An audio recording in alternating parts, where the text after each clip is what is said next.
Hola, buen día. Gracias a todos por ser parte de este webinar en el que vamos a dar una guía práctica para proveedores de la minería. Les agradezco mucho por su inscripción y sobre todo por su puntualidad. Soy Alexandra Shuguli, abogada de Mon Group Ecuador y hoy podrán ver aquí mi correo electrónico en el caso de que lo necesiten. Vamos a empezar hablando sobre los objetivos de la minería en Ecuador. Y previo a ello, quisiera que sepan que la minería es un sector con alto potencial. Ecuador tiene reservas muy importantes de oro, plata y cobre y otra variedad de productos mineros.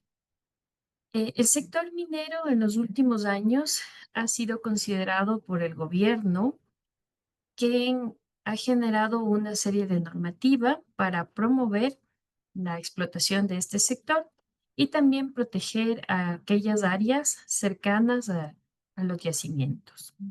Sin embargo, sus principales objetivos son incrementar la productividad del sector y la inclusión de actores mineros en el territorio nacional, por lo cual ha generado una normativa que facilita y promueve a los proveedores de este sector. Un objetivo importante es reducir el impacto ambiental y social que generan las actividades mineras. Y algo muy importante es elevar el nivel de modernización, investigación y desarrollo tecnológico del sector minero. Sin embargo, el Estado y varias actividades del sector privado han buscado el desarrollo tecnológico en razón de que estos temas tecnológicos no solo que facilitan cumplir con sus actividades y obligaciones legales, sino que también promueven y facilitan el cumplimiento de sus actividades. Uno de los sectores, perdón, una de las entidades encargadas del control y del desarrollo normativo es el Ministerio de Energía y Minas.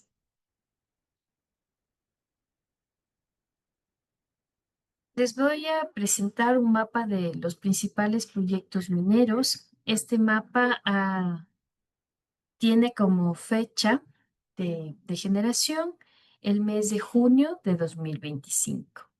Como podrán ver, los que cuentan con un punto de color amarillo son los proyectos bajo acuerdos comerciales, los de color verde son proyectos en exploración y los de color rojo, proyectos no metálicos. Finalmente, los proyectos en color azul son los proyectos de pequeña minería. Aquí podemos ver aquellos proyectos con explotación de oro, cobre y plata, entre otros. De todo este mapa podemos concluir que existen 15 proyectos en gran escala en desarrollo, los cuales necesitan de proveedores para cumplir con sus objetivos y así también con sus obligaciones. Uno de estos grandes proyectos que están en exploración son los proyectos el proyecto de Esmeralda, denominado Tola Norte, seguido del proyecto Espejo, Playa Rica, Pacto, entre otros. Como podrán ver, Ecuador tiene varios proyectos que requieren de proveedores para cumplir con sus obligaciones. Ahora, ¿cuáles son las oportunidades para los proveedores? En lo que refiere a bienes, sus principales oportunidades es la maquinaria, insumos en general y los equipos de protección personal. Aquí quisiera hacer énfasis en que los equipos de protección personal no solo lo requiere el sector minero, sino también sectores como la construcción, aquellas compañías que brindan servicios de seguridad física y en cuanto a los electrónicos, están en los siguientes servicios. En cuanto a los servicios, necesitan logística, catering, seguridad y mantenimiento. Es importante mencionar que los yacimientos de minería en su mayoría se encuentran en sectores en los cuales no cuentan con estos servicios, por lo cual es interesante considerarlos para ser proveedores de aquellos servicios. Otro tema importante es la innovación en cuanto a la tecnología, la digitalización y las energías limpias. Muchos de los sectores mineros requieren de estos servicios para cumplir con la normativa vigente. Además, la innovación en cuanto a energías limpias es una gran oportunidad, no solo para el sector minero, sino para el resto de actividades, ya que las energías limpias no solo permiten cubrir esta necesidad, sino que tienen una serie de beneficios tributarios importantes y cada día más solicitados por otros sectores. Ahora, para ser parte o ser considerado un proveedor, es importante contar con una sociedad en Ecuador, por lo cual vamos a hablar de cuáles son los tipos de sociedades y cuál es el proceso de creación o de constitución. Los tipos de compañías que tenemos, vamos a hablar de los más formales a los más simples. La compañía de responsabilidad limitada debe contar con un capital mínimo de $400 y el 50% debe ser pagado hasta su constitución y el 50% restante en un plazo máximo de 12 meses. Este capital se ve representado en participaciones. Una de sus desventajas tal vez es que los socios que puede tener esta compañía es mínimo un socio hasta 15 socios. Y los socios pueden ser personas naturales o jurídicas, nacionales o extranjeras. ¿Sí? La responsabilidad de los socios se ve limitada al monto del aporte y la flexibilidad del objeto social es más limitada, ya que aquí debemos especificar cuál es el objeto social y delimitarlo bien. En cuanto a su constitución, lo podemos hacer a través de una escritura pública, es decir, un documento firmado ante un notario, o también a través de un instrumento privado, es decir, un documento firmado únicamente por los socios y luego estos documentos, sea una escritura pública o un instrumento privado, debe ser inscrito en el registro mercantil del lugar donde va a mantener el domicilio la compañía. Aquí es importante mencionar en cuanto al ingreso y salida de los socios, lo cual permite también un control adecuado de quién es el socio que va a ingresar o salir, es que es un requisito obligatorio e indispensable contar con el consentimiento unánime del resto de socios para el ingreso y salida de los mismos, lo cual nos permite tener un control real y eficaz sobre quién va a ser parte de la compañía. Y esta transferencia de participaciones se debe realizar por escritura pública o por instrumento privado y también debe ser inscrito en el registro mercantil. Lo que si bien puede ser un poco engorroso y limitante en cuanto a tiempos, también representa una ventaja en la medida que podemos tener control sobre quiénes son nuestros socios. Ahora hablaremos sobre las sociedades anónimas, quienes tienen un monto de capital mínimo de $800. Sin embargo, al momento de la constitución de la sociedad, debemos pagar al menos el 25%. Y el 75% en un plazo máximo de 24 meses. En este caso, el capital se representa a través de acciones y debe tener al menos dos o más accionistas. Es decir, que aquí no hay un límite del número de accionistas. Y la responsabilidad también se ve limitada al monto del aporte que realice cada uno de los accionistas. La flexibilidad del objeto social es más amplia, ya que pueden establecerse una serie de actividades que deben estar relacionadas. No puedo yo establecer que la compañía se dedicará a dar servicios de seguridad y también a la venta de ganado. No guarda sentido. Entonces, siempre es importante que nuestro objeto social tenga relación entre todas las actividades que yo voy a ejercer. Esta sociedad se puede constituir a través de escritura pública o instrumento privado. En ambos casos, debe ser inscrito en el registro mercantil del lugar donde va a tener domicilio la sociedad. En cuanto al ingreso y salida de socios, en este tipo de sociedad no se requiere la aprobación de los accionistas. Puedo negociar libremente mis acciones y cómo hago la transferencia. Aquí las acciones se ven materializadas en un título. Entonces, yo debo incluir en este título una nota para la transferencia y tengo la obligación de informar al representante legal que se ha hecho esta transferencia, quien tomará nota en el título de acciones. No requiero, por tanto, elaborar un documento a través de una escritura pública o un documento privado y tampoco se debe inscribir, lo cual facilita esta transferencia y puede ser más práctico y rápido. El otro tipo de acciones, y la última que hablaremos hoy, es la sociedad de acciones simplificadas. No tengo un capital mínimo, es decir, que puedo constituirla con $1. Sin embargo, es recomendable que consideremos un monto mayor a fin de que la sociedad de acciones simplificadas tenga cierto poder que se ha identificado en el mercado.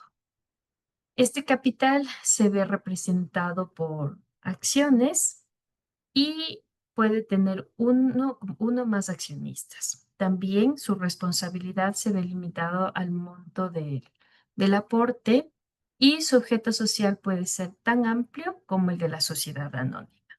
Aquí quisiera mencionar que la Sociedad de Acciones Simplificadas hace unas semanas no podía ser utilizada para el sector minero por prohibición legal. Sin embargo, existió una acción constitucional que dejó sin efecto esa exclusión y actualmente la Sociedad por Acciones Simplificadas puede también dedicarse a actividades relacionadas al sector minero y otros sectores estratégicos.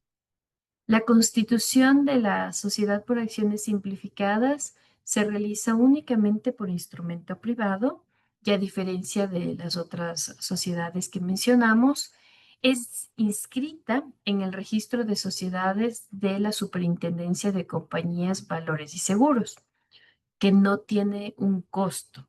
Es decir, que la constitución en cuanto a gastos de la Sociedad por Acciones Simplificadas es cero, lo cual puede ser considerado en toda su proyección de gastos. En cuanto al ingreso y salida de de los socios y accionistas, al igual que la sociedad anónima, no requiere aprobación del resto de accionistas y pueden ser libremente negociables. Únicamente requieren de tomar nota en el título de accionistas y a través de una carta de cesión ser informado al representante legal para que pueda registrar esta transferencia en su libro de acciones y así también en el sistema de la Superintendencia de Compañías, Valores y Seguros. Hablaremos a continuación del proceso de constitución de empresas en el Ecuador. El primer paso es elegir la estructura legal, es decir, qué tipo de compañía vamos a utilizar para iniciar nuestras acciones. Luego de lo cual podemos continuar con la reserva del nombre de la compañía, lo cual es importante para darle un nombre que nos identifique y que nos diferencie del resto de sociedades. Esta reserva se realiza en línea y es uno de los requisitos para continuar con el proceso. La constitución puede ser electrónica y también puede ser a través de un instrumento privado o de una escritura pública. Luego de contar con la constitución, esta debe ser registrada, sea en el registro mercantil del domicilio que mantendrá la compañía o en el registro de sociedades de la superintendencia. Luego de lo cual podemos obtener el registro único de contribuciones, que es el número que nos identificará tributariamente en el mercado. En cuanto al registro laboral, lo podremos hacer a través del sistema del Ministerio de Trabajo y es importante contar con una cuenta bancaria. Esta cuenta bancaria va a recibir el aporte que cada uno de los socios realizará de acuerdo a lo que hayan establecido en el contrato de constitución de la compañía. ¿Cuáles son las obligaciones societarias de las compañías en el Ecuador? Para ello es importante mencionar que la entidad que da el control a las compañías es la Superintendencia de Compañías, Valores y Seguros.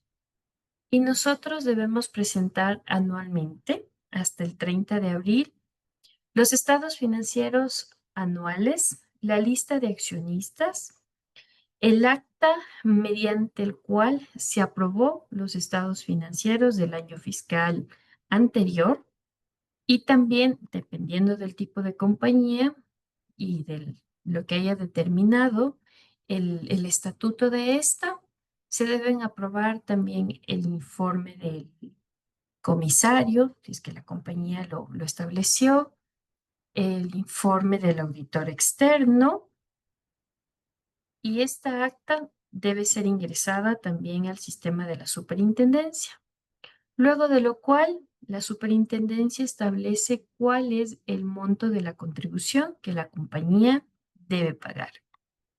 En cuanto a la lista de accionistas, quisiera hacer la precisión de que si la compañía cuenta con sociedades nacionales o extranjeras como accionistas, debe informar a la superintendencia sobre todos los accionistas hasta llegar a la persona natural. Es decir, que si es uno de mis accionistas, es una compañía, la compañía A, debo indicar cuáles son todos los accionistas, la persona 1, la persona 2, y si el tercer accionista es una compañía, debo indicar también quiénes son sus accionistas hasta llegar a la persona natural. Ahora, si es que mi intención no es constituir una nueva compañía, sino domiciliar mi sociedad extranjera, lo que debo hacer es, primero, contar con un representante legal aquí en Ecuador. Por lo tanto, debo designar a un apoderado que esté domiciliado en Ecuador y debo otorgarle un poder con amplios y suficientes facultades para representar a la sucursal ante las autoridades administrativas, judiciales, tributarias, laborales y municipales. Este poder debe ser primero otorgado mediante escritura pública e inscrito en el registro mercantil. Es importante que si el poder fue otorgado en el exterior, sea debidamente apostillado o legalizado. Y si es que el poder consta en un idioma distinto al español, pues también deberá ser traducido al español. El capital que debe constar en la sucursal puede ser libremente determinado por la sociedad extranjera, pero deben considerar que este capital debe ser suficiente para que la compañía pueda desarrollar sin problema sus operaciones aquí en el Ecuador. El capital deberá ser depositado en una cuenta bancaria aperturada aquí en el Ecuador y debe ser con el nombre de la sucursal. Luego de lo cual debe constar con una aprobación de la Superintendencia de Compañías. Es importante que los documentos sean debidamente elaborados, ya que la Superintendencia de Compañía revisa que se haya cumplido con todos los requisitos que establece la normativa. Luego de esta revisión, y si no existe ningún tipo de inconformidad, emite una resolución favorable para que el registro de mercantil que corresponda proceda con la inscripción. Una vez inscrita la escritura, podemos obtener el registro único de contribuyentes y así también las licencias municipales que se requieran. De acuerdo al cantón donde tenga el domicilio, va a depender mucho de la actividad que ejerza la compañía para o contar y obtener con los permisos sectoriales que correspondan. Ahora hablaremos de las principales obligaciones laborales. El Ministerio de Trabajo es la institución rectora de las políticas públicas que debe cumplir el empleador.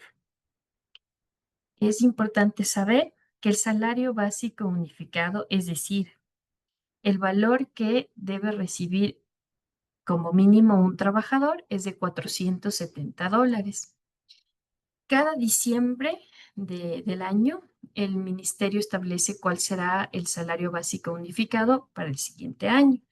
Sin embargo, las comisiones especializadas establecen el salario básico sectorial, porque algunas actividades, como por ejemplo para el sector minero, establece cuál va a ser el salario básico para este sector.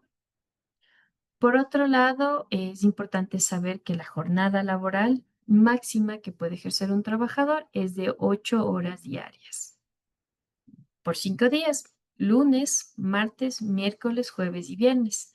Sin embargo, existen jornadas especiales que son reguladas por las comisiones sectoriales y de trabajo. Se entiende también por jornada nocturna las actividades que se realizan en el periodo de 7 horas PM a 6 horas del día siguiente. En estos casos, la remuneración tiene un aumento del 25%. Adicional al salario básico que recibe cada trabajador, tienen otros beneficios, que son el 13º sueldo, que corresponde al todos los valores recibidos por el trabajador durante el año dividido para los meses trabajados. Es decir, que yo recibo como remuneración $500, pero adicional a ello recibo comisiones, pues todo eso deberá ser sumado y dividido para 12, salvo haya trabajado por menos meses. En ese caso deberá ser dividido por el número de meses que efectivamente trabajé. La 14ª remuneración corresponde a un salario mínimo, si es que trabajé por todo el año, sino por su proporcional. Es importante mencionar que aquí no hace un mayor efecto si yo recibo un valor mayor, comisiones o el valor sectorial. No. La 14ª remuneración equivale a un salario mínimo, que actualmente es $470. Adicional a ello, los trabajadores tienen derecho a un fondo de reserva, pero este fondo de reserva solo lo reciben aquellos trabajadores que han trabajado por un año consecutivo con el mismo empleador. Y en el tercer mes reciben este fondo de reserva que equivale al 8,33 del sueldo recibido en ese mes. Tanto el 13º, cuarto y los fondos de reserva pueden ser recibidos mensualmente o de forma acumulada. Este es un derecho del trabajador. Otro beneficio que reciben los trabajadores son las vacaciones, que son obligatorias y que son 15 días. En estos 15 días se deben incluir 2 fines de semana y lo reciben una vez cumplidas un año de trabajo.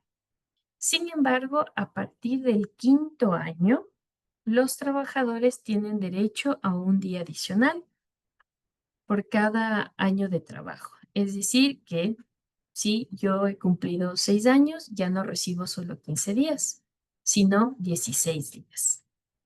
Otro beneficio que tienen los trabajadores es ser parte de las utilidades que haya generado el trabajador y del monto de utilidades que haya generado la compañía. Todo trabajador tiene derecho al 10%. Y aquellos trabajadores que cuenten con cargas familiares, como son hijos menores de edad o hijos con alguna discapacidad que dependan de ellos, o estén debidamente casados o mantengan una unión de hecho, también su cónyuge o esposa pueden ser considerados cargas y recibirán un 5% por aquellas cargas. Esto en cuanto a los aspectos laborales. Como podrán ver, Ecuador tiene una serie de oportunidades para recibir compañías del extranjero que puedan cubrir todas estas oportunidades. Y la minería es un sector que necesita de estos programas.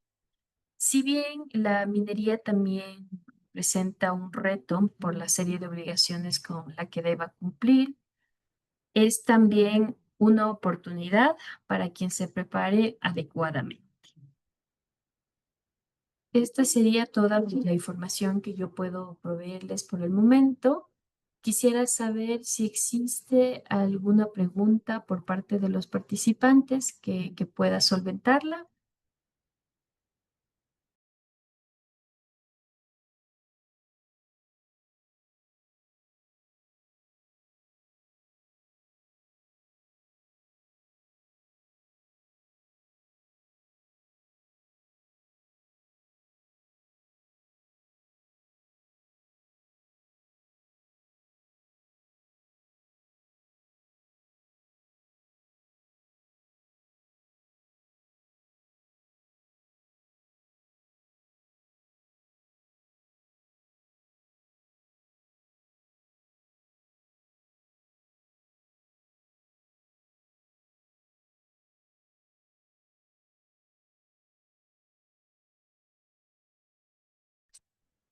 Me parece que no existen preguntas.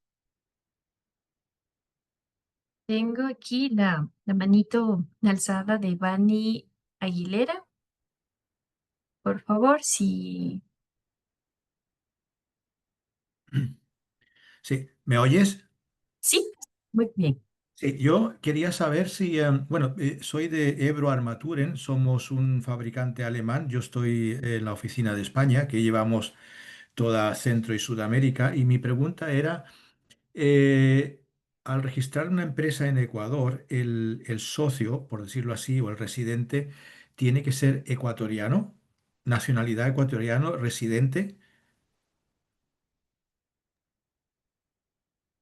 No, no, no. El accionista o socio de la compañía puede ser una persona natural o jurídica extranjera Ujú. sin ningún problema. Lo que sí es importante es que la compañía constituida en Ecuador tenga un representante legal con domicilio en Ecuador. Y Ya. valga la oportunidad para mencionar que uno de los servicios que brinda Mon Group es la representación de compañías. Ya. Porque si ustedes no cuentan con un representante en Ecuador, lo podemos hacer nosotros.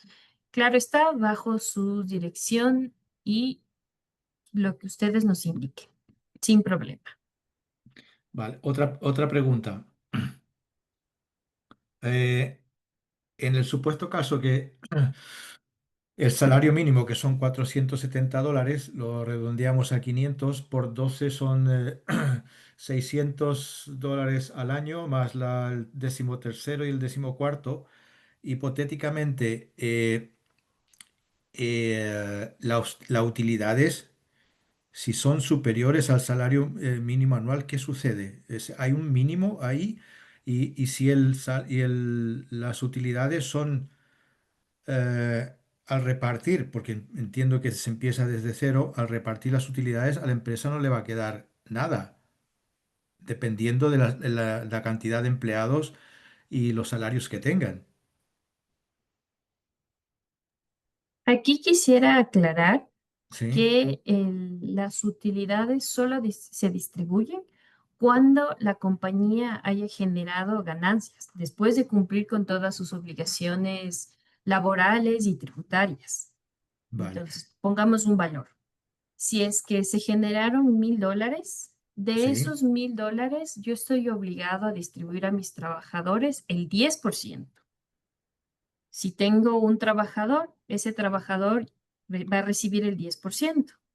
Si tengo dos trabajadores, cada uno va a recibir el 5%. vale, pues ¿Ya? entonces eso no Pero está claro porque ahí pone distribución de las utilidades. 10% a todo trabajador. No, es el diez por no, no, ciento de las para utilidades que todos. se divide entre la cantidad de trabajadores, ¿correcto? Correcto. Vale, vale, Sí, vale. en efecto es así. Y en el 5% para las cargas que hayan registrado los trabajadores. En Ujú. ese caso, si mis trabajadores no tienen cargas, es decir, no tienen hijos, no están casados, pues no hay la distribución. Ese 5% queda para los socios o accionistas de la compañía. Ujú. Ok, muy bien, gracias. Encantada. Si tienen más preguntas, estoy a su disposición. Quisiera aclarar también sobre los fondos de reserva, que los trabajadores lo reciben a partir del 13º mes.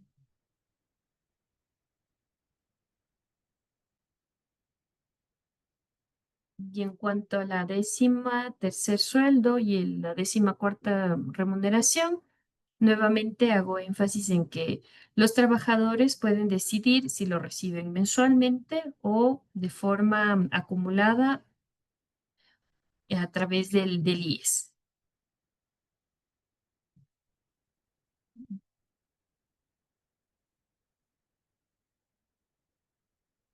Creo que no hay más preguntas. Nuevamente agradezco que hayan sido parte de este webinar y quisiera hacer énfasis en que los servicios de MOU son primero la constitución de las empresas, en la cual valoramos qué tipo de empresa es la más adecuada para los servicios que quieren otorgar aquí en Ecuador. También brindamos el servicio de hosting que se lo realiza de acuerdo a la medida del cliente e incluye la representación legal, el domicilio legal, cumplir con la contabilidad y la administración tributaria. Podemos brindar estos servicios de forma separada, pero lo mejor es hacerlo en conjunto, ya que nos permite darles la asesoría correcta para que no solo cumplan con sus obligaciones, sino que también puedan beneficiarse de todos aquellos ventajas y beneficios establecidos en la normativa legal vigente. Otro servicio que brindamos es el de back office, que conlleva la facturación de los clientes, la coordinación de cobranzas, la recepción de documentos, la tesorería, gestión aduanas, entre otros. En el caso de que cuenten con trabajadores, ofrecemos el servicio de payroll, en el cual podemos gestionar su nómina, la remuneración de cada trabajador y así también verificar que cumplan con toda la normativa laboral. Y el servicio legal que otorgamos les brinda a ustedes contar con toda la asesoría en los ámbitos del derecho que corresponden, como son el ámbito societario, tributario, laboral, minero e inclusive el aduanero.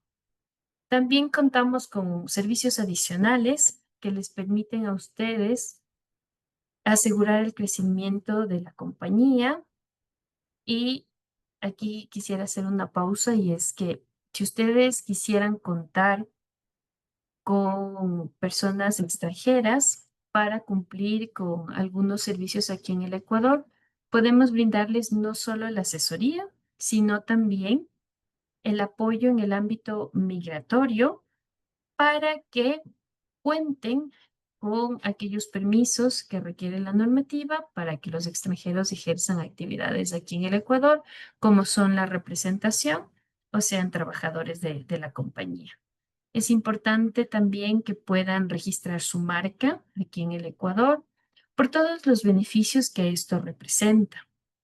Podemos brindarles esta asesoría y toda la que requieran para que puedan generar un adecuado constitución de su empresa y así también el cumplimiento de la normativa y obligaciones.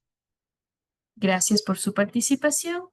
Pueden contar aquí con las direcciones y contactos de todas las oficinas de MON, ya que tenemos presencia en Argentina, Bolivia, Brasil, Canadá, Chile, donde está nuestra casa matriz, Colombia, Ecuador, México, Paraguay, Perú, Uruguay y Estados Unidos.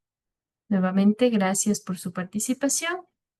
Cualquier duda o requerimiento, pues estaremos prestos para atenderlos. Que tengan un excelente día. Gracias por su participación.